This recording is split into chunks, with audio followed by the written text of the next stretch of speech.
So I'm walking down this quiet country road near Aleksandr in north-central Victoria with my then, 6 or 7-year-old daughter and eight-year-old son.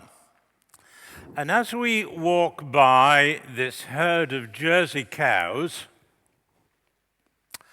we notice that one of them is gasping for breath, having really quite difficulty in breathing. And my daughter, you've heard before, has got this passion for life, all life. And she says to me, "Daddy, there's a cow there that's really sick. We must do something about it."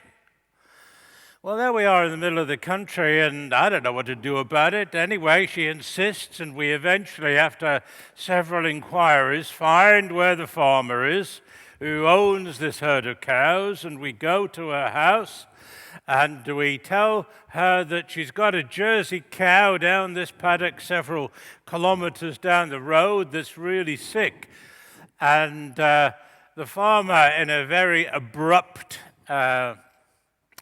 way, shouts out, "Oh yes, that's Dahlia. Yes, it's okay, she's got asthma, but it's okay," she says, "her head comes off tomorrow." Now you can imagine the impact on my little girl. "What? Her head comes off tomorrow?" "Yes," said the farmer, "because she's really too slow in getting to the milking bale." So here I am, not quite knowing what to do, so I say to the farmer, "Well, how much will it cost me to stop the head coming off tomorrow?" And the farmer says, $100. So I gave the farmer $100, and from that moment I became the proud owner of a Jersey cow. And the following day we picked her up in the horse float and we took her back to our place. And she became one of the most beautiful pets our family has ever known. She was absolutely gorgeous. I milked her every day, and we stroked her, and we looked after her and cared for her, and she bonded with us so closely. Real close relationship. You may remember, I think it was somewhere in the mid to late 90s, there was a really serious drought, and there was no feed in any of the paddocks anywhere. We had a river running through the bottom of our property. It was the Yea River. It dried up. There was no water in it. And we were really worried about Dahlia, who was part of this big herd of cows that I had, total number 1. And we knew that quite a way over, a few kilometers down the road, there was a herd of cows that obviously was a proper herd that was being looked after and fed daily and watered daily by the farmer there. And so I went to see him, and he said he'd be quite happy if our cow could join his herd. And so we took Dahlia over, and Dahlia joined with that herd for the next 2 or 3 years. And we really didn't see much of her for that period at all. She was quite a long way away. She bonded with the herd. After about 3 years, when the drought was over and the river had come back and the feed was back in the paddocks, my daughter said, "Well, we must go and collect Dahlia." And I said, "Oh, darling," I said, "by this stage she will be part of the herd. She won't want to have anything to do with us now." No, you must." So we did. Off we went, and we waded across the river, and we walked across the paddocks, and we saw this big herd of cows. And we shouted, "Dahlia!"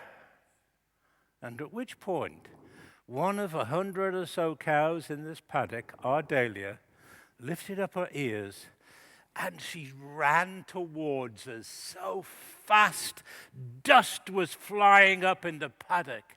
She came straight to us, and then she passed us, and she carried on back home. And I thought, what's she going to do when she gets to the river? And she got to the river, and she swam across the river, and she was back home, where she stayed for the next 10 to 15 years. And she died at the ripe old age, or I think of about 28, long outliving any of the other cows in her original herd. What a wonderful, wonderful expression of a relationship. In this case, between a cow and a little girl and a family. And that's what I really want to be thinking about today, the relationships. We read this lesson, didn't we, from St. Matthew about the 12 disciples. Oh, we know that it's the 12 disciples. Of course we do. Well, and I say to you, well, what are they? And you go, well, James and Peter and John and Andrew, and then you start getting a little bit murky about it. You're not quite sure of the names of the others. And why is that? Because in every single gospel, the list is different. There's a whole range of different disciples. There isn't the standard 12 that you think, or that most people think existed. And why is that? Well, really, what's more important than the names of those disciples was actually the number. You see, here was a group of people that pretty well stuck it out with Jesus throughout his whole ministry. And let me say it by way of an aside, I believe there were women just as important disciples as there were men. And of course, Mary Magdalene was one of those. We know that women, it says in the Gospels, if you look closely enough, it says women followed him to Galilee and ministered to him in Mark's Gospel. And Matthew picks this up, as does Luke. These women are a vital part of the disciples, but the patriarchal attitudes of the people who wrote about them years later excluded the women because men were much more important. But Jesus' whole ministry to and with women counters against that very strongly. And that's the most important thing for me. Really, when we think about the disciples, it was bigger than 12 and it was varied. But the important thing as we read about it in the New Testament is this number 12, not the names. Why is that? Well, you see, if Jesus was to be the founder of the new Israel, which was the claim made for him, then the new Israel must have 12 tribes, just as did the old Israel. And of course, Matthew, with this very strong Jewish tendency, loves this. He picks that up. He's writing for the Jews, as you know. And in Matthew chapter 19, he writes this. Just as Jesus is going into Jerusalem, he says to his disciples, "Truly I say to you, in the new world, when the Son of Man shall sit on his glorious throne, you who have followed me will also sit on 12 thrones, judging the 12 tribes of Israel." It's this number 12, you see, that's really important, as it is to the writer of Acts a few years later. After the deletion of the Jewish type, of the Judas type figure, they have to make the number up because they're left with 11, you see, in the writings. So they make it up and they find a new bloke and call Matthias, and they call him a disciple because this number is important. So for us, the number of 12 is irrelevant, really. What is relevant is that Jesus gathered a group of people around him, a group of people, men and women, who were committed ultimately to the proclamation of the gospel as he described it to them. Now, these people would have listened initially and would have been enthralled by his word and the new things that he was saying, and it was quite revolutionary what he was saying. And as they listened more and more, they would have become more and more committed. The call of the fisherman that we all know, because we sang it in the Sunday school, the call of the fisherman. When Jesus was by the Sea of Galilee, he sees two brothers, Peter and Andrew, and he says, "Come with me," and immediately they leave their nets and they follow him. The reality, of course, is that nobody would do that. Nobody would be prepared to just, without even knowing the bloke, not without even having anything to base that decision on, to chuck their livelihood and just follow some extreme-sounding radical peasant. Of course they wouldn't do that. Think back, if I might say this reverently, think back to my little cow Dahlia. Just think about that. She responded to me when I called her, because there was a relationship. That was the most important thing. If I'd just got into a herd of cows and called, no cows would have come to me. But there was a relationship between myself and that Jersey cow. She knew my voice. She knew I loved her and that she loved me. And so it was with the disciples, of course. They'd got to know Jesus and his message, and they'd built up a relationship with him. And so that's the very first and important thing when we're thinking about the name of being a disciple. When we consider Jesus and his followers, and we consider it today, is this word, relationship. Jesus built up some terrific relationships, inspiring people to follow him. And as the relationships built, he would know them, their background, their personalities, their whole lives, and they his. And what a group that would have been when you think about it.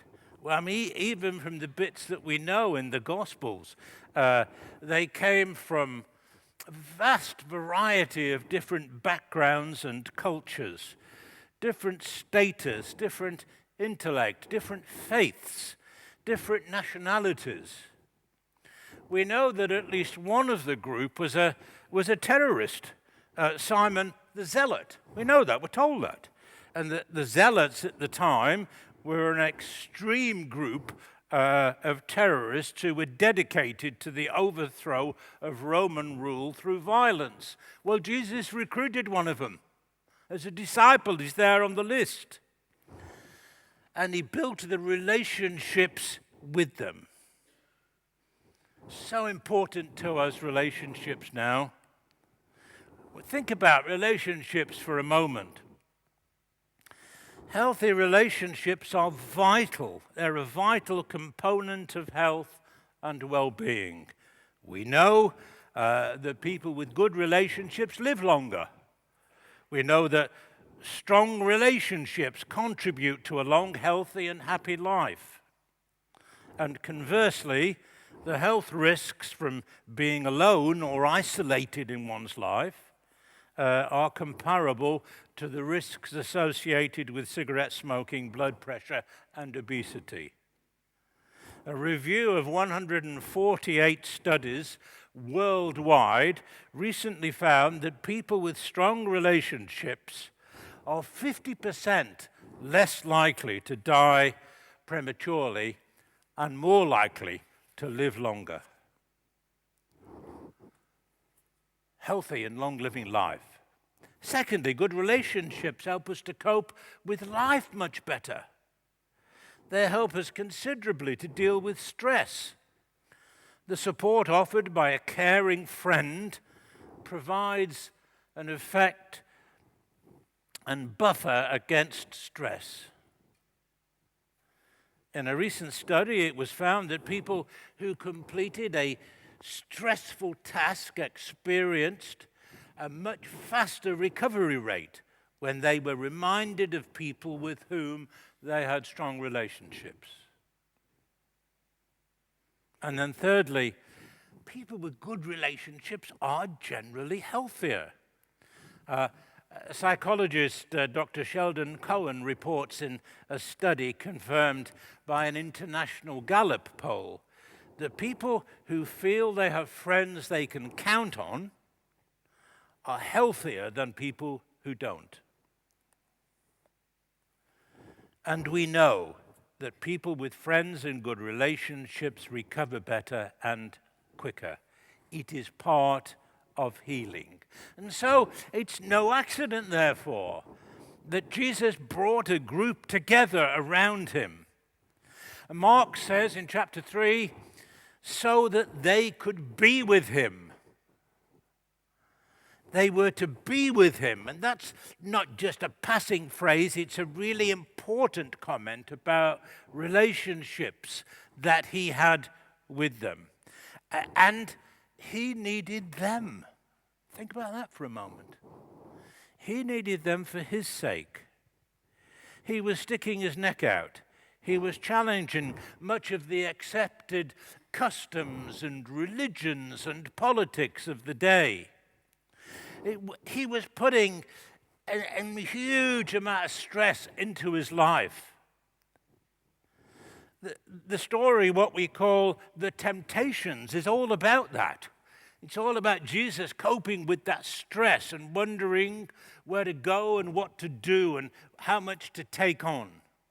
So Jesus needed friends. He needed that group, as Mark says, to be with him. As Aristotle says, a friend is another self. And Jesus said to his followers, John chapter 15, no longer do I call you servants. You are my friends. He uses that word for his sake. At the same time, they were also with him for their own sake. They needed him. Our faith and our life is a two-way process. Relationships are two-way and mutually supportive.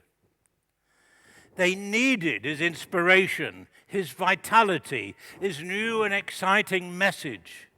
They needed his words and his actions because it made them alive. So important to the beginning of the church. So the first thing about all this, the naming of the disciples, is that relationship. The second thing, just consider for a moment what's in a name. You see, the names that Jesus chose to describe this group of friends, well, you say it's obvious. They were disciples. Yes, that's true. But the Greek word for disciple is mathetes, meaning the learner. And this is really important to us. One of the greatest threats to the church and to the faith is what I call static Christianity. Believing that we know it all, or even that the church knows it all. As I was saying last week, to express a definitive formula in a set of religious beliefs, believe this and you'll be all right.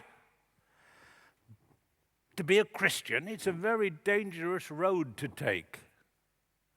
We must always be disciples, meaning mathetes, meaning the learner. Learning, listening, open to new concepts, aware of new revelations and experience, exactly like those first disciples before us. That's so important in our faith. We must never get into a rut. We must always question where we're going, what we're reading, what we're listening, what we're watching. But this is how change happens. This is how our lives develop and grow. You will remember, not very long ago, when we used to carry suitcases along. Do you remember? We used to carry suitcases around, big, heavy suitcases, particularly if we were going overseas, with this handle, and we'd stagger around with them, wouldn't we? It was amazing. The wheel was invented 6,000 years ago in Mesopotamia.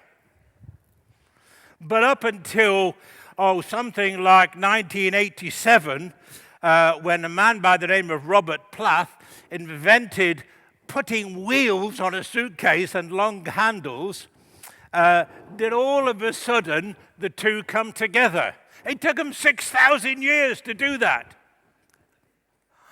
Surely we can respond a bit quicker to that. Please be open to change, to new learnings. Be prepared to discover stuff, to think, well, those old prejudices, what do they really mean for me? Even likes and preferences. They might need to shift a little bit. Just think about it. Because as disciples, we must be learners all the time. Another great name that Jesus gives to his followers is apostles. It's a different word. And we get them mixed up. We say, pretty much the same thing. No, they're not. The Greek apostele means one who is sent out. And if the word disciple, if you like, is an internal concept, it's about staying together and learning and growing, and that's what we try to do here in this church, then the word apostle is just the opposite. It's an external concept. We are to be ambassadors, to be heralds, to be envoys. We have an important task to share this stuff that we're learning. The church is about supporting each other in our understanding of life, but at the same time, it's also about screaming out our message of love, of joy, of reconciliation, and of peace. And our publications in our church and our notice boards should not just be, well, come and join us, the service is at 10 o'clock on Sunday morning. They should be making strong statements about our faith and what it means for the world. The cathedral just down the road here has got that wonderful banner, the We Welcome Refugees banner. It's a good example of that. Well, so should we. And we should be making social justice statements which are the outworkings of our faith. And if you think that's political, it is.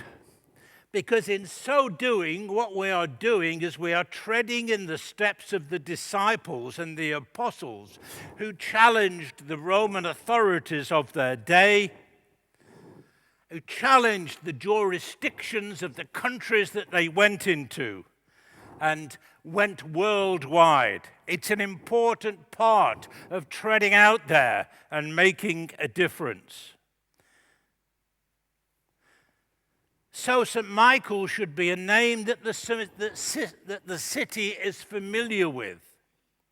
We should be known and have a name that is known as the church that learns and proclaims, or alternatively listens and shouts. A name that is known for its relationships within the church, friendship, welcoming, non-judgmental, accepting of everybody, irrespective of creed, sexuality, or race. But as well as that, and as well as being known for our relationships in the community, it should be known for its reaching out into the community, as it reaches out to all aspects of city life, to the world of entertainment, the civic world, the world of music, the world of learning. St. Michael's a name known for its freedom to be open to change. St. Michael's a name known for its declarations and actions on righteousness and social justice. A church which is a name that is known, that makes a difference in people's lives. Peoples of all faiths, of all cultures, of all status. And a church which makes a difference in our lives.